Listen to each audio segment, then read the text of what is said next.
What's up guys, welcome back to our weekly trading recap. In this video, as always, I'll show you most interesting trades during this week, and we will talk about whether it's worth trading during the holidays or not, and share how much I earned in the final trading week of December. Let's go. Ever find yourself in a situation like this? Check out the chart. We've got a longer-term downtrend, and after price breaks the trend line, it starts moving sideways. What do? I mark support and resistance levels within this sideways range and wait for price to break the support level in the direction of the overall downtrend. Now look at this. Price actually broke support and consolidated there with a few candles. It looked perfect. Price broke, then held the level. No obvious reversal signs.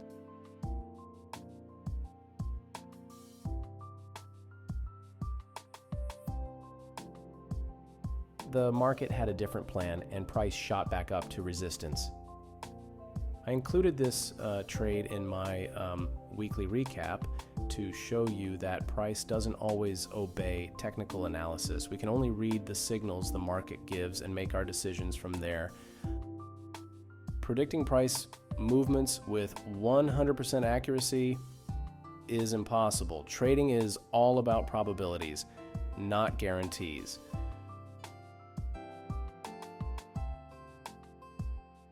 On Tuesday, I spotted a classic technical pattern called an ascending flag. This pattern shows up in a trending market where after an impulse move, price trades in a narrow channel. It's a pattern you've probably seen before if you've been watching charts for a while. Here, the trend was bullish. We got a sudden downward impulse that formed the flagpole, then price continued moving within a tight range. So, how do we trade it? We wait for price to break the flag's resistance area and then choose an expiration time based on how many candles formed the flagpole. In our case, there were 5 candles in the pole, so our expiration was 5 minutes. Keep an eye on the MACD indicator. It was signaling a possible trend reversal because the two lines started converging. That's technically against our trade idea, but every other factor was pointing to a continuation. So I took a 5-minute long position and waited it out.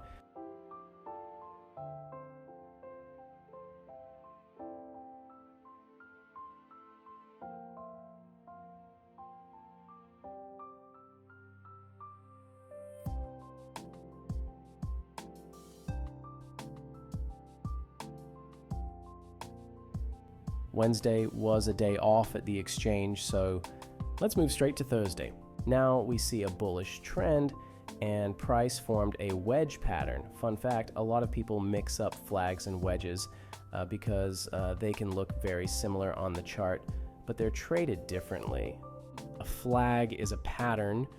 You usually trade in the same direction as its flagpole. A wedge, and on the other hand, is traded in the direction of the breakout, because trading against the major trend can be risky. I only enter if price breaks out with a strong candle in the direction of that bigger trend. I waited for a breakout, then placed a long position with an 8-minute expiration. Why 8 minutes? I wanted to account for any pullback or pause at the entry point.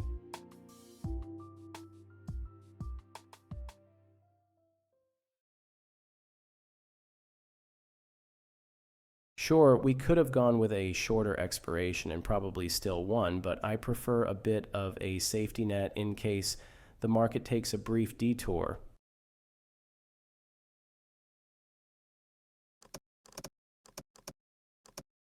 Once again, we spotted a wedge pattern, this time in a downtrend. Notice that the wedge wasn't picture perfect and price had already tried to break out upward but quickly snap back. That's a sign that buyers might be running out of steam. If you check the MACD, you'll see it signaled when the price realigned with the overall trend. Price broke through the wedge's support area and then consolidated on the next candle. That's when I confidently entered a 5-minute short position.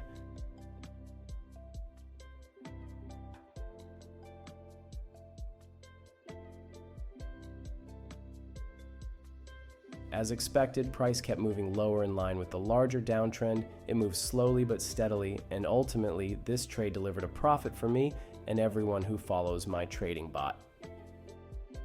I want to emphasize how critical expiration time is. Not just the moment your trade closes, but literally the difference between winning and losing. We had a bullish trend with a triangle pattern forming on the chart. Triangles are continuation patterns, so we generally expect price to break the resistance area and keep moving higher. I jumped in after a breakout candle and went long. The textbook expiration for trading a triangle is often based on the height of the first impulse within the pattern. However, I picked a 5-minute expiration instead. Why? Let me know your thoughts in the comments. Here's what I noticed. Price had already tried to break that same resistance level before, then pulled back pretty aggressively. Ignoring that would have been a mistake. Also, MACD showed the trend could reverse at any time since the moving averages were basically on top of each other. They could cross over any moment.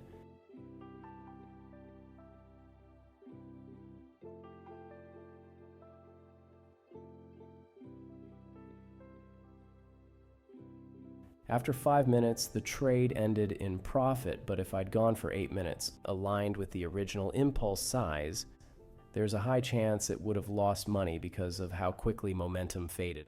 I'm sharing this example so you can see how crucial it is to choose the right expiration time, factoring in every potential risk. Every chart scenario is unique, so there's no one-size-fits-all approach to picking expirations. So let's sum up the past week.